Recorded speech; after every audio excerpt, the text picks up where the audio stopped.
rights, reforming amid rising political unrest.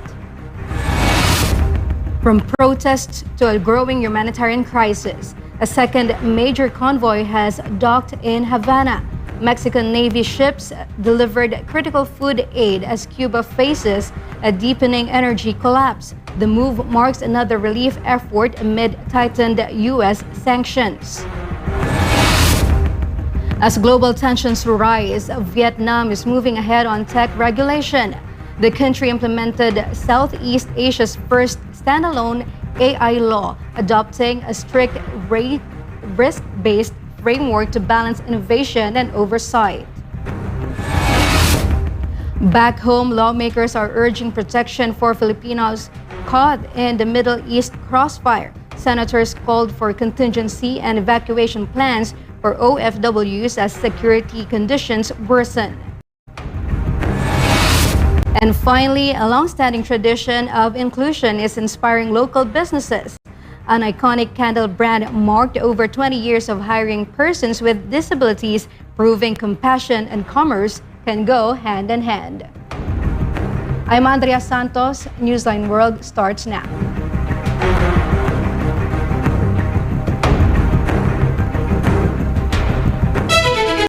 In the Middle East has descended into a state of total war following a joint U.S.-Israeli aerial campaign that killed Iran's supreme leader, Ayatollah Ali Khamenei. The strikes on central Tehran has triggered a massive wave of Iranian retaliation against Israeli cities and U.S. assets across the Persian Gulf, leaving casualties on all sides. Carlo de la Peña has the latest on this escalating global crisis.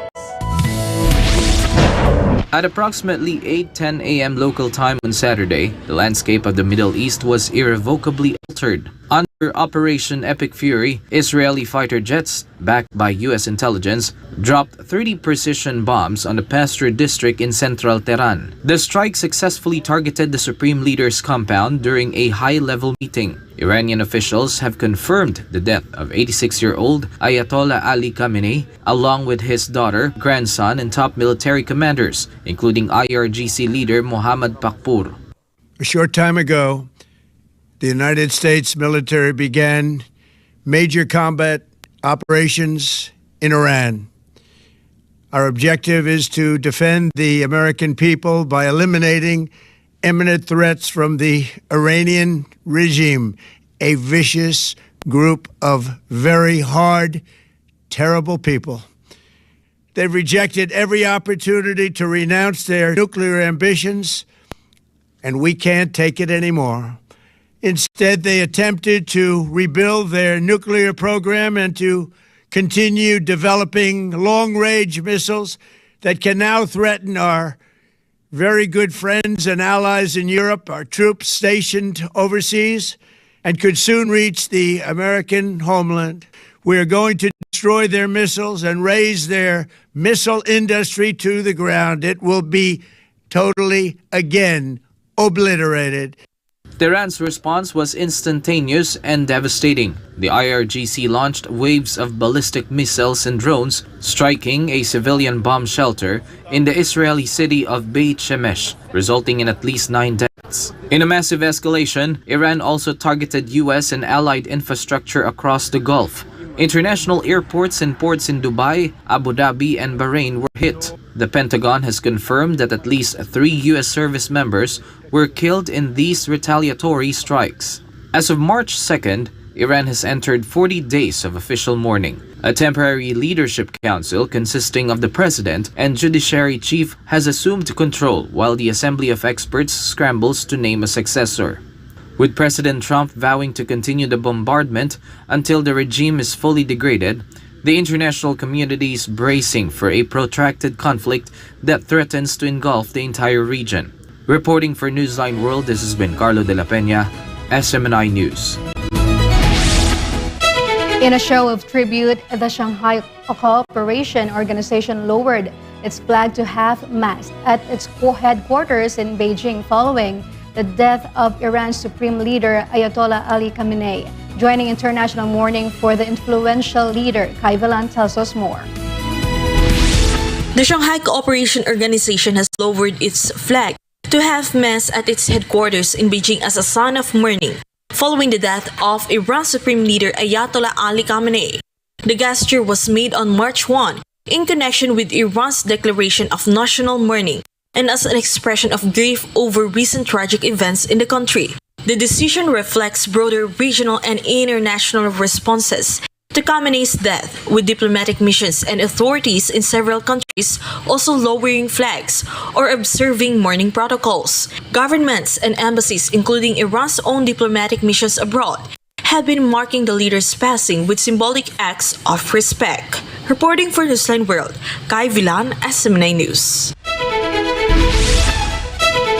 Iran says 165 people have been killed following what it describes as a joint U.S.-Israeli airstrikes on girls' elementary school in the country's south. Authorities have announced the end of search operations for victims.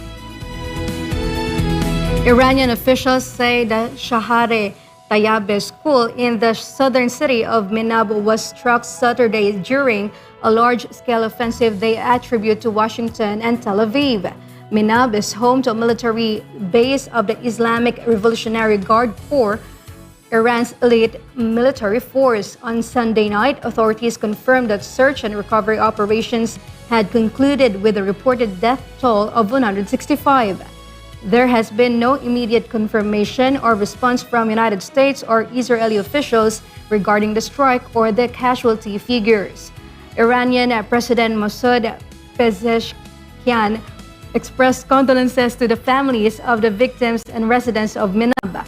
In a statement, he condemned the airstrikes as inhumane and described them as a barbaric act that adds, in his words, another dark page to what he called a record of aggression against Iran.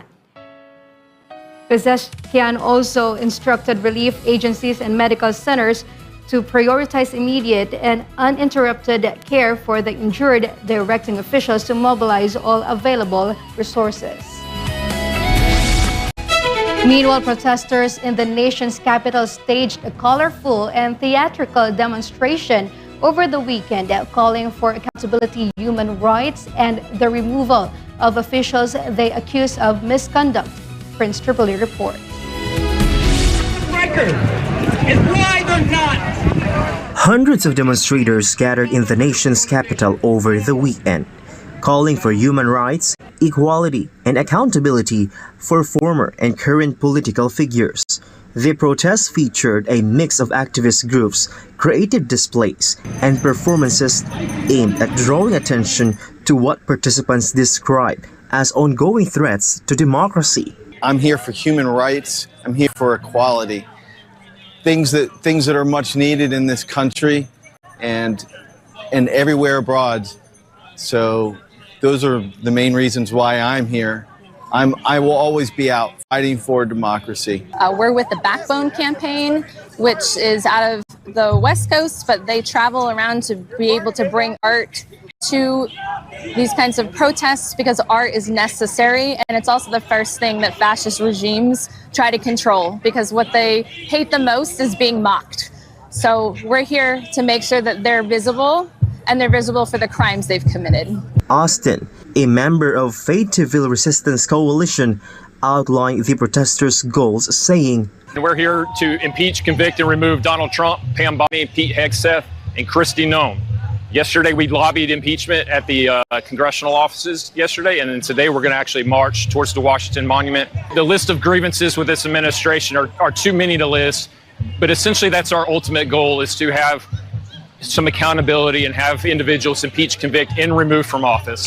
The protests combined art, direct action, and civic engagement to amplify calls for justice and highlight what participants describe as systemic issues and government leadership.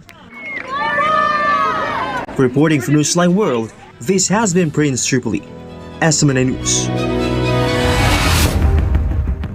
In the Philippines, lawmakers are urging protection for Filipino caught in the Middle East crossfire. Senators called for contingency and evacuation plans for OFWs as security conditions worsen.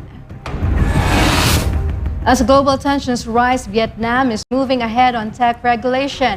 The country implemented Southeast Asia's first standalone AI law, adopting a strict risk-based framework to balance innovation and oversight. More news when Newsline World returns.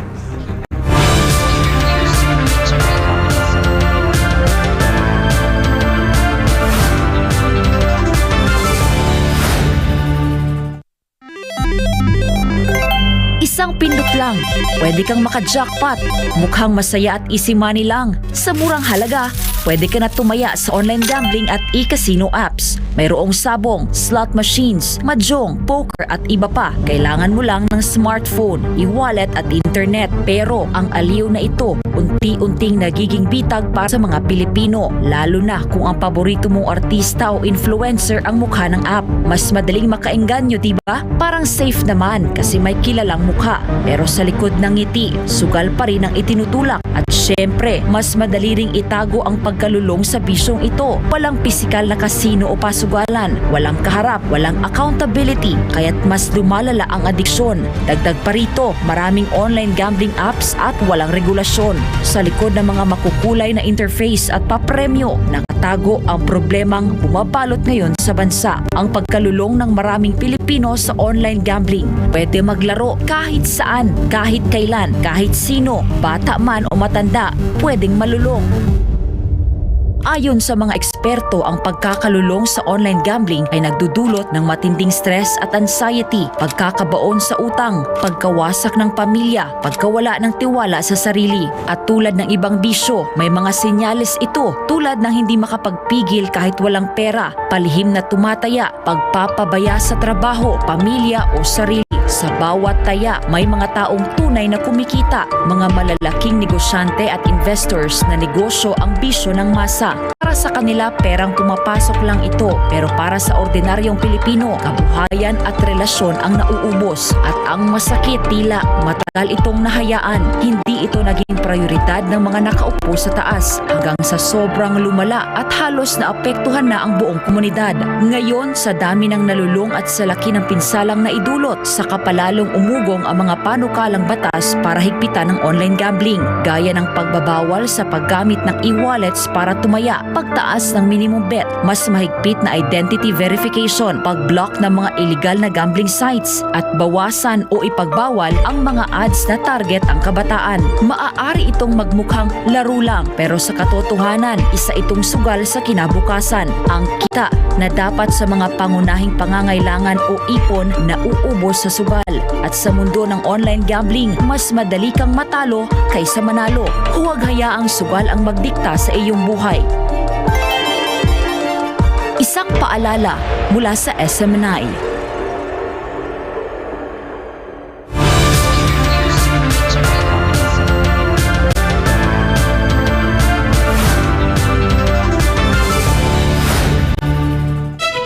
And we're back. A senator is calling on the government to further intensify its efforts to protect millions of Filipinos in the Middle East. This follows a series of airstrikes and missile exchanges. Sheena Torno reports. Simple advisories are not enough for the more than 2.2 million Filipinos in the Middle East. This was stressed by Senator Cheese Escudero amid escalating tensions between the forces of the United States and Israel against Iran. According to Escudero, more than 1,000 Filipinos in Iran may have already been affected by the recent airstrikes. The senator emphasized that given the large number of Filipinos in the region, the government must respond swiftly and proactively. He added that the Department of Foreign Affairs and the Department of Migrant Workers should ensure accurate data on Filipinos affected by the conflict. If the conflict escalates further, other areas such as Saudi Arabia, United Arab Emirates, Qatar, Kuwait, Bahrain, and Oman could also be affected. Given the scale of the unrest, neighboring countries where the bulk of overseas Filipino workers are based are likewise at risk. Escudero is therefore proposing the creation of Middle East Crisis Command Center that would focus on real-time monitoring, identifying safe routes, and preparing evacuation assets and airports and seaports. He also said assistance must be extended to Filipino travelers stranded at airports due to flight cancellations. For God and for my beloved Philippines, This has been Sheena Torno, SMNI News. Meanwhile, amid escalating tensions and a series of attacks in the Middle East, several senators have urged the government to put in place clear contingency measures, including possible evacuation and adequate assistance for overseas Filipino workers in affected countries. Kai Villan reports. Several senators called for immediate and intensified government action to ensure the safety of overseas Filipino workers in the Middle East following the large-scale attacks by the United States and Israel on Iran and the rising tensions in the region. Senator Erwin Tulfo, chairman of the Senate Committee on Foreign Relations, urged the Department of Migrant Workers and the Overseas Workers Welfare Administration to immediately craft a recovery plan not only for OFWs caught in the conflict, but also for those who were set to leave for the Middle East whose deployment was delayed due to the crisis. He said many of them came from the provinces and had already spent substantial amounts on medical exams, documentation, and other requirements. He also proposed the use of the 2 billion peso agarang kalinga at saklolo para sa mga OFW na nangangailangan o action fund to provide immediate financial and mental health support to affected workers. He added that his office continues to coordinate with the Department of Foreign Affairs and the DMW regarding possible repatriation for those who wish to return home. Senator Christopher Bongo also expressed concern and urged OFWs to remain vigilant and stay in contact with the Philippine embassies and consulates. He called on government agencies to be prepared for immediate evacuation and repatriation if necessary, as well as to provide reintegration programs for those returning to the country. Senator Sherwin Gatchalian, chairman of the Senate Committee on Finance, echoed the call, saying the government must be ready for the repatriation of OFWs and utilize the Action Fund for immediate assistance. He also urged the Land Transportation Regulatory and Franchising Board to prepare for the possible implementation of the Pantawid Pasada program should fuel prices increase. In a Facebook post, Senator Robin Hood Padilla questioned the government's preparedness. He noted that the United States and Israel had been preparing for weeks for their attack on Iran and asked whether the government had adequately prepared for the safety and evacuation of Filipino workers. Meanwhile, Senator Rafi Tulfo, chairperson of the Senate Committee on Migrant Workers and Public Services, immediately convened an emergency meeting with concerned government agencies to discuss the worsening situation in the Middle East. The agencies are expected to submit a report on their actions and coordination with the Philippine embassies and consulates in the region. Reporting for Newsline World, Kai Villan, SMNI News. The Armed Forces of the Philippines says it is prepared to evacuate overseas Filipino workers in the Middle East if ordered by the government. The statement comes as tensions escalate following missile exchanges involving Iran, the United States, and Israel. Almar Forzuelo has the news. Amid escalating tensions in the region, the Armed Forces of the Philippines, or AFPs, is now on full alert to ensure the safety of Filipinos. Iranian Red Crescent reports that a series of airstrikes across 24 provinces has left more than 200 people dead, 201 confirmed fatalities, and 747 others injured. Due to the threat of wider conflict, the AFP is coordinating with the Department of National Defense, or DND, and the Department of Migrant Workers, or DMW, to monitor the situation of affected Filipinos. In a statement, AFP spokesperson Colonel Francel Margaret Padilla said the war tensions remain concentrated in the Middle East region and that there is no verified direct threat to Philippine territory or to Filipinos within the country. She added that the AFP remains on standby to support the national government's response. Once directed, the military is ready to assist in evacuation and repatriation operations for Filipinos in affected areas. The AFP also assured the contingency measures are already in place to ensure swift and coordinated action.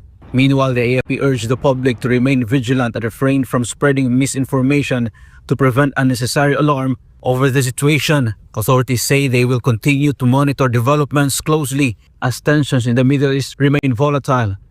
Reporter for Newsline World, Almar Forzuelo, SMNI News. Vietnam has formally implemented its law on artificial intelligence, becoming the first country in Southeast Asia with a standalone AI framework The measure, which took effect March 1, adopts a strict risk-based system designed to balance innovation with oversight. Faith Agustin report. Vietnam entered a new phase of digital governance on March 1 as Law Number 134 took effect. Passed last year, it consolidates previously fragmented AI regulations into a single national framework. Modeled after the European Union's AI Act, the law classifies AI systems into 4 risk levels. Unacceptable risk tools, including social scoring and manipulative technologies, are banned.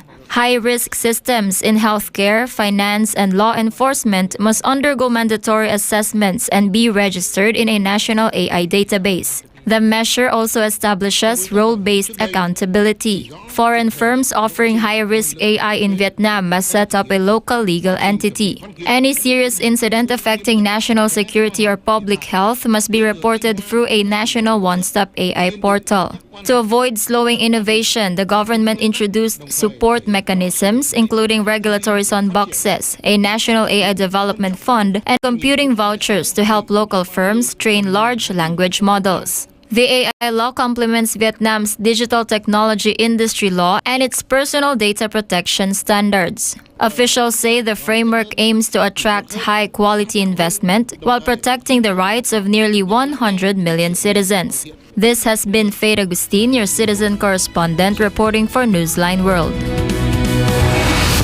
When we return, a second major convoy has docked in Havana.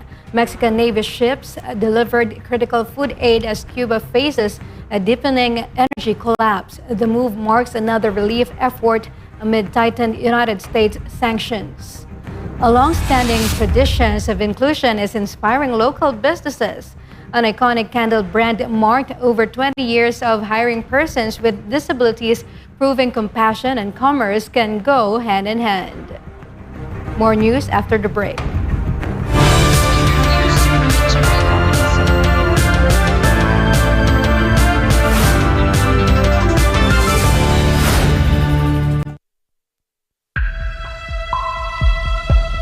Sa kabila ng mga mas modernong kaalaman at teknolohiya, nananatiling matindi ang banta ng HIV sa Pilipinas. Pero gaano nga ba kalala ang sitwasyon? Ang HIV o Human Immunodeficiency Virus ay isang sakit na sumisiya sa immune system ng katawan. Ngunit tandaan, hindi ito nakukuha sa simpleng pakikisalamuha. Hindi mo agad mararamdaman, pero unti-unti nitong pinapahina ang katawan.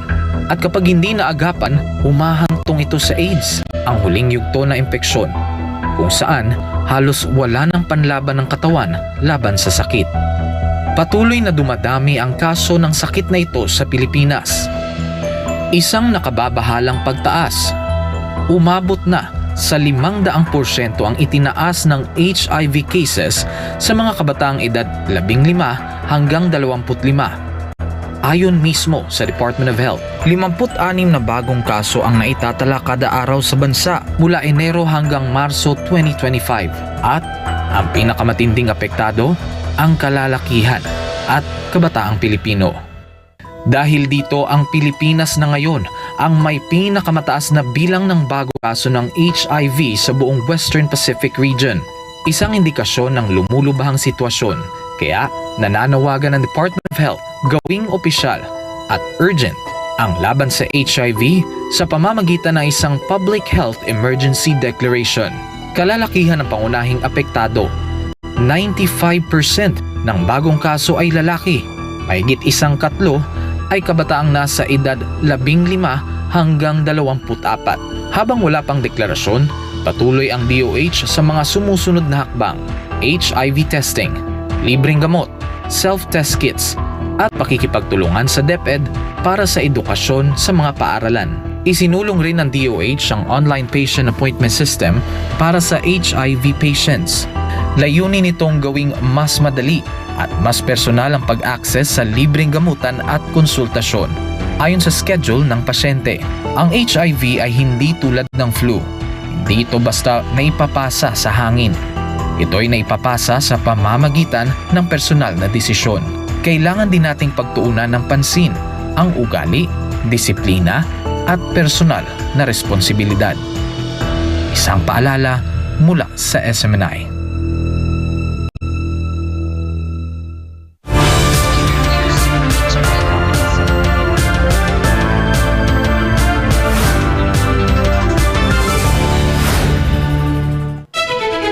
An 800-meter flyover designed to ease traffic congestion in Davao City is now open to the public. The Department of Public Works and Highways says the project is expected to significantly improve traffic flow along a key highway corridor. MJ Mondejar reports. The Magtuod flyover in Davao City was officially opened to the public this morning, March 2. The 4-lane structure stretches 800 meters and was built at a cost of more than 2 billion pesos. According to the Department of Public Works and Highways, the flyover aims to reduce vehicle congestion along the Pan-Philippine Highway, specifically on the Davao City Diversion Road segment. Ako gid kayo siya og difference no kumpara atong ongoing pa atong proyekto. Kung nakita ninyo ganina katong unang bugso sa mga sakyanan, that's already 10 minutes worth of traffic sa pagtabok pa lang nila no from the Bangkal side to the Buhangin side. So nakita ninyo sa kapaspas ganina ang sa kapaspas ang flow sa traffic padulong diri sa north. Sa tanan abre na gyud at last ang ato ang Magtuod flyover. So doon na yung mga rules and regulations na giset ang City Transport and Traffic Management Office. Sundon lang nato. Kunya sundon pod nato ang speed limit diri sa diversion road o sa tibok syudad na lang pod in general. Wala nang delete, wala nang bumper to bumper. Talagang nakakatulong talaga, lalo na sa mga estudyante, nagtatrabaho, sa mga motorista na nagbiyahe talaga. Napakalaking tulong nitong proyektong ito. Di ba? Napapansin natin ngayon, simula sa seconds pa lang, minutes pa lang bago siya open. So malaking ginhawa dito sa baba. Construction of the Magtuod flyover began in 2020. Its completion was delayed due to right-of-way issues and funding constraints, which is why it was only fully opened for public use this year. With the completion of this huge project, the DPWH Davao will now focus on the road restorations on both the south and northbound lanes, with concreting projects coming up ahead. For Galbabla Philippines, MJ Mondejar, SMNI News. Meanwhile, a second major convoy of humanitarian assistance from Mexico has docked in Havana, bringing critical food supplies to an island grappling with systemic energy collapse. The shipment, carried by Mexican Navy vessels, marks the latest effort by the Sheinbaum administration to mitigate the humanitarian impact of strengthened U.S. sanctions. Carla Abellana has the details. Mexican Navy logistics ships Papalopan and Huasteco docked in Havana early Saturday with nearly 1,200 tons of humanitarian food aid for Cuba, including large quantities of beans and powdered milk.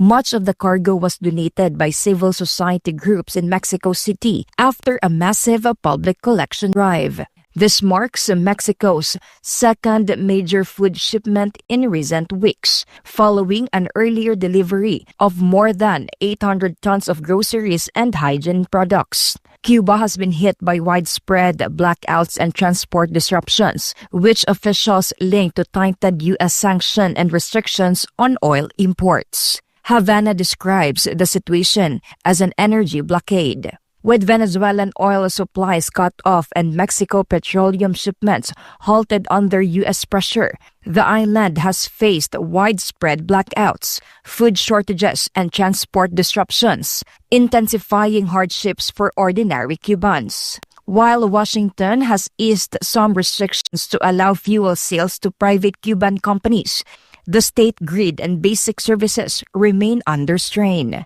For many Cuban families, the Mexican shipments have become a critical lifeline amid ongoing shortages. Reporting for Newsline World, Carla Abellana, SMNI News.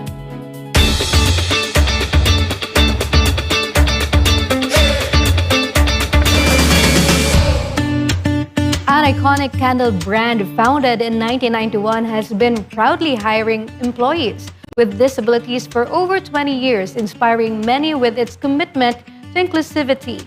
The company has built an inclusive work environment where employees are valued, treated with respect, and free from quotas or excessive work demands. Joy Banao has the story.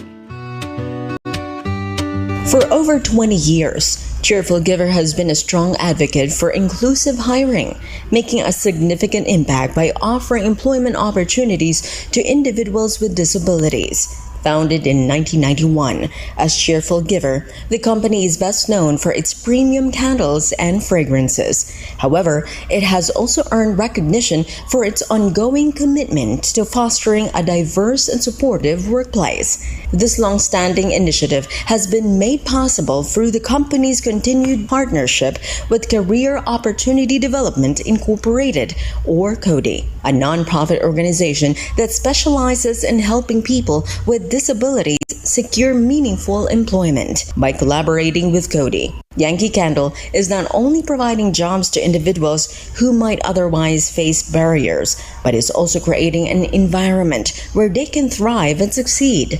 The company's owner has repeatedly emphasized the employees with disabilities are truly the heart of the operation.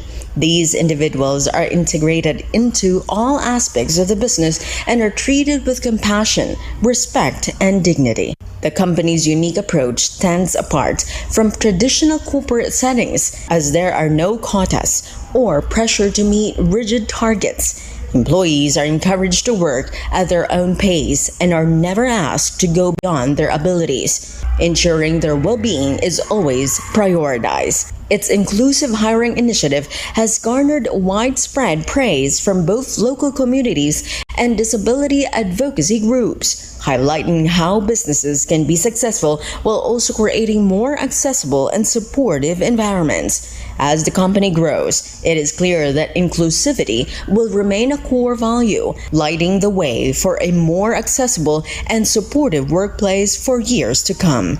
This has been Joy Tabanao, your global citizen correspondent reporting for Newsline World.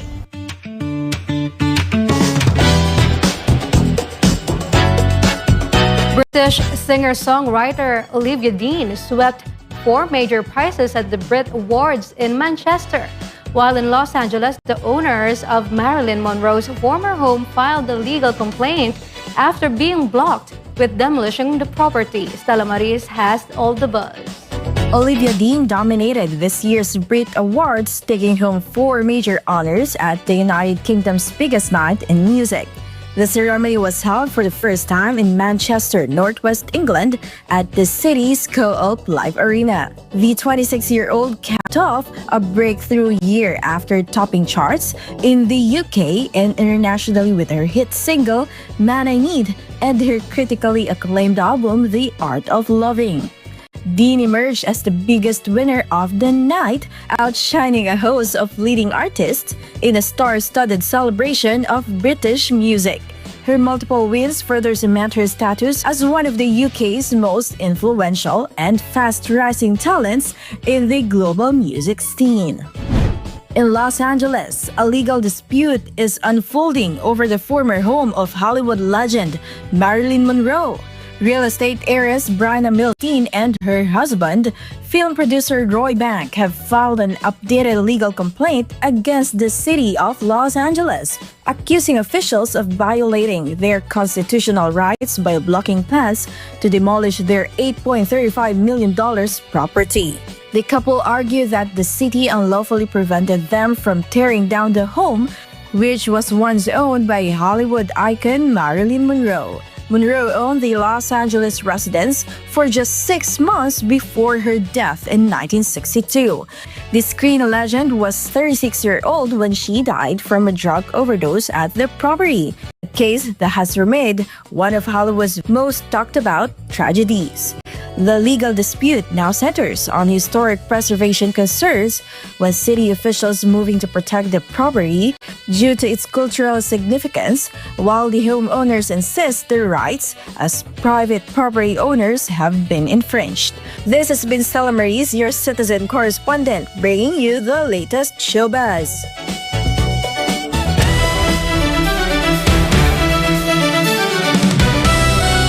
The Golden State Warriors will be without star guard Stephen Curry for for at least another 10 days as he continues to recover from a right knee injury. Carlo De La Peña for the updates.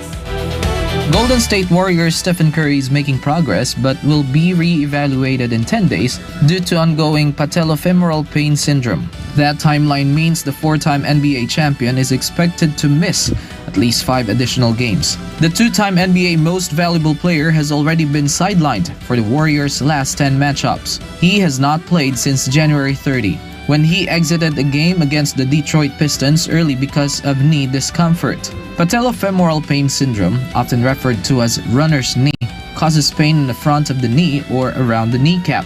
According to Johns Hopkins Medicine, the condition affects the area where the kneecap or patella connects to the lower end of the thigh bone, known as the femur. Golden State is 4-6 in games Curry has missed with the injury and 8-13 overall without him this season. The Warriors continue to monitor Curry's recovery as they look to stay competitive in the Western Conference playoff race. Reporting for Newsline World, this has been Carlo De La Peña bringing you the latest sports news. And before we end, may you be inspired with the words of the Son.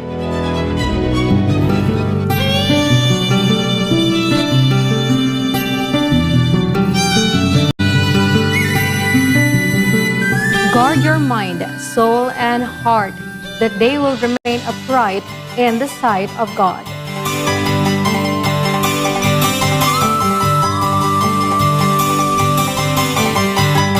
And that's all for this edition of Newsline World for God and my beloved country, the Philippines. I'm Andrea Santos. Thank you for watching. Goodbye.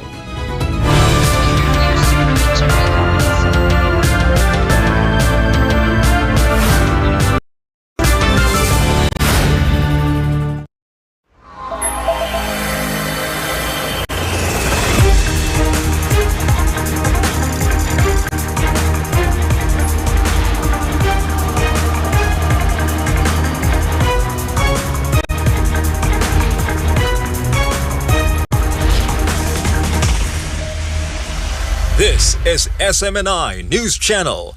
Truth that matters.